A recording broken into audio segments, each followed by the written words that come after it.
Greetings, everybody, from the belly of the beast that is the liberal bastion of insanity, which is called aka La La Land or Los Angeles, California, USA. Well. Oh, it is March 3rd, 2017. Well, the FBI has caught the suspect in a lot of these anti-Jewish things that's been going on, and it turns out, well, it's not a white supremacist after all. It's a black dude, a Bernie supporter. FBI suspect for anti-Semitic threats, Bernie voter, fake news reporter. I woke up to this morning. I just could not believe this.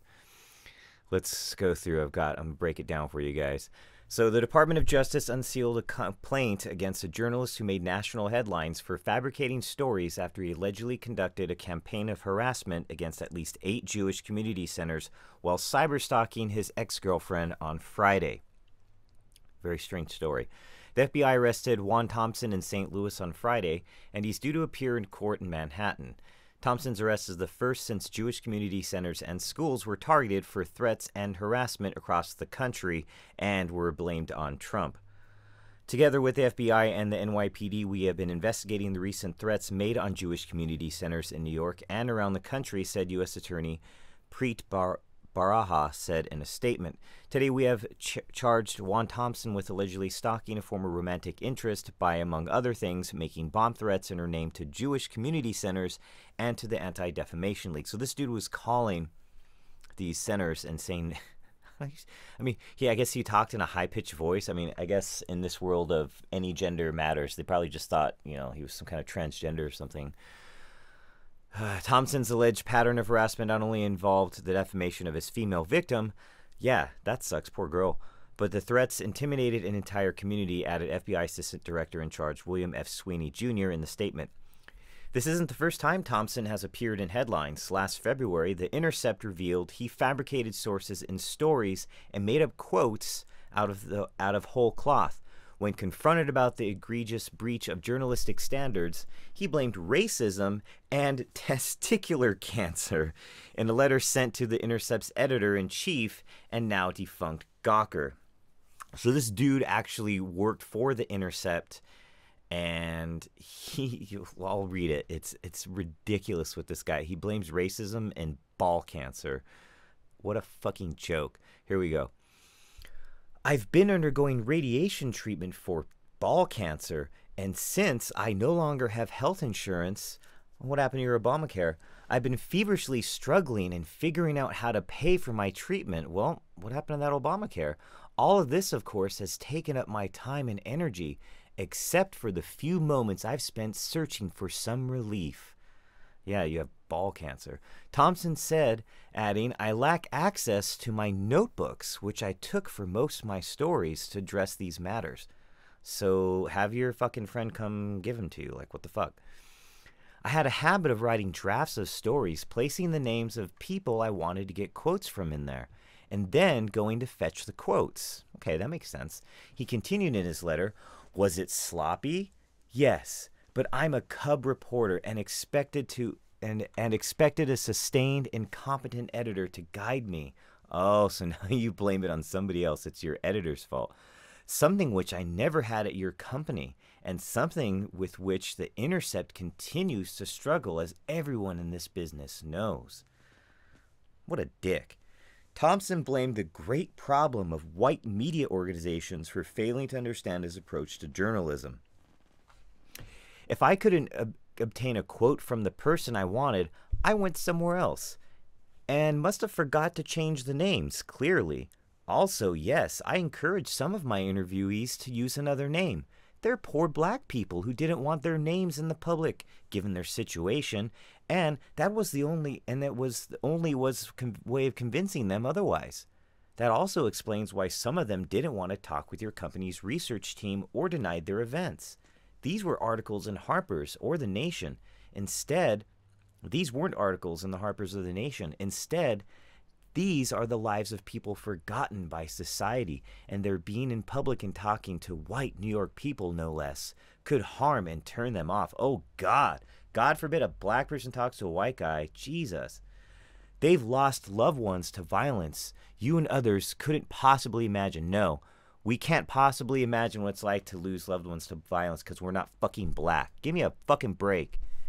Ultimately, the journalism that covers the experiences of poor black folk, and the journalism others such as you and First Look are used to differs drastically.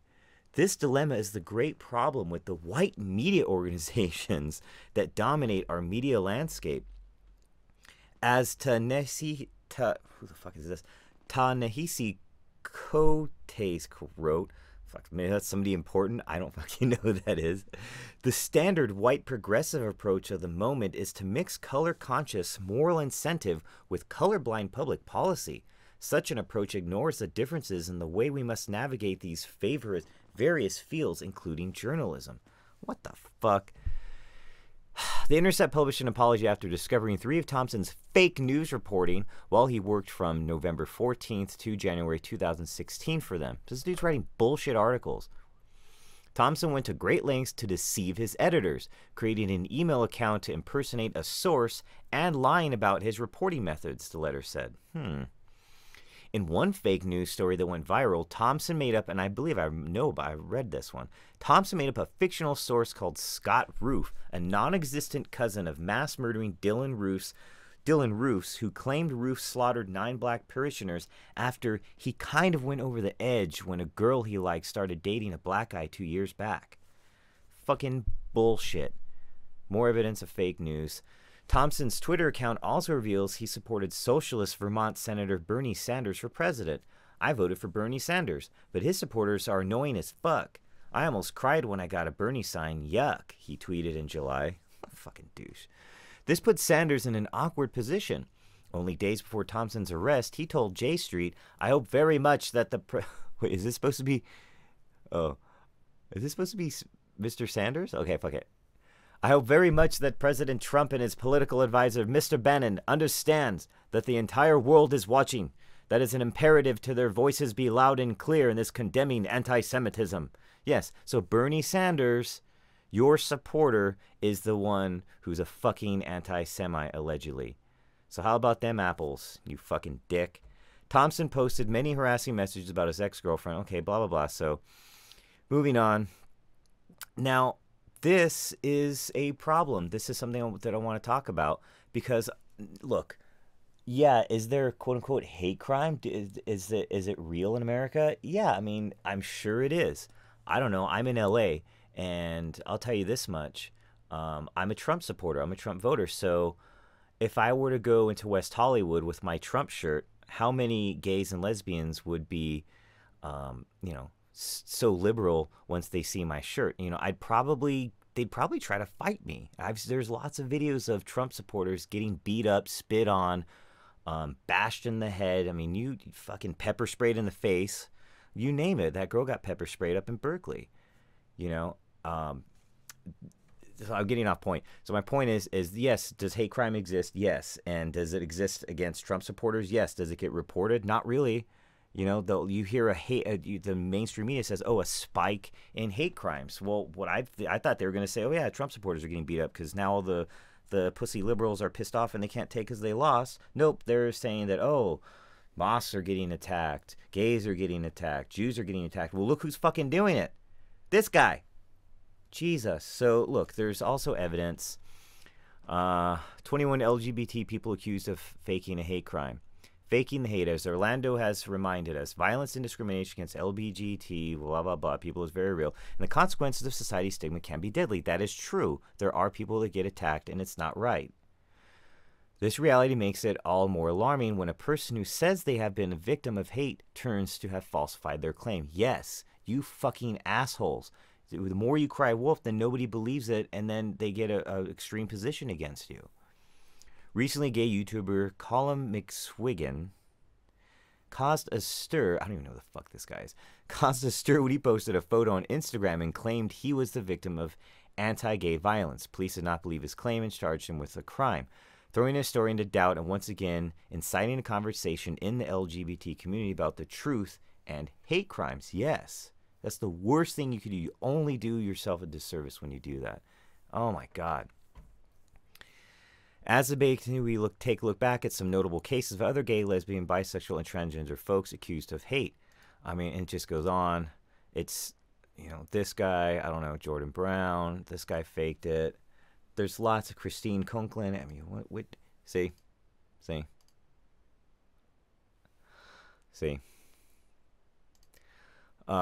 And then I wanted to get into totally separate.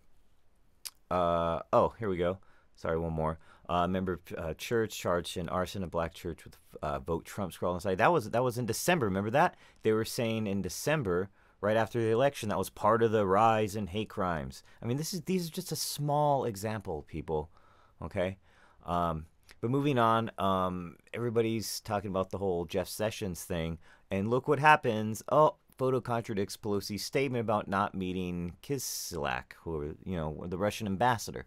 So, what a joke. House Minority, and this is Politico, which is, you know, pretty fucking left. The Democratic House leaders sat with the Russian ambassador and other officials in 2010. It's their picture. A file photo from Nancy Pelosi's 2010 meeting with Russian President Dmitry Medvedev shows Sergei Kislyak at the table across from Pelosi. So, I mean, does it matter? Oh my God, Pelosi met with a fucking Russian. Well, that's her fucking job. You know, I mean, she's part of the government. I don't really care. You know, I'm not freaking out about it, but it's just ridiculous that she's shitting fucking purple hens because, you know, what's his name? Allegedly met with Russians, and it's just a joke. And then now Trump is demanding an investigation because she's lying, you know. And it's just, it goes both ways. Fucking scowl on her face. She totally disrespected the president at the address the other day. Anyway, just pointing out some more fake news, some more hypocrisy, just bullshit in the media. Please let me know what you think. If you want to subscribe, that's cool. It's not really a big deal to me. I'm more interested in interacting with you people. And if you disagree, fucking awesome, write about it. If you agree with me or you think, you know, if you have any comments or whatever, just please put them in there. I'd like to see what you guys think. Thanks for watching.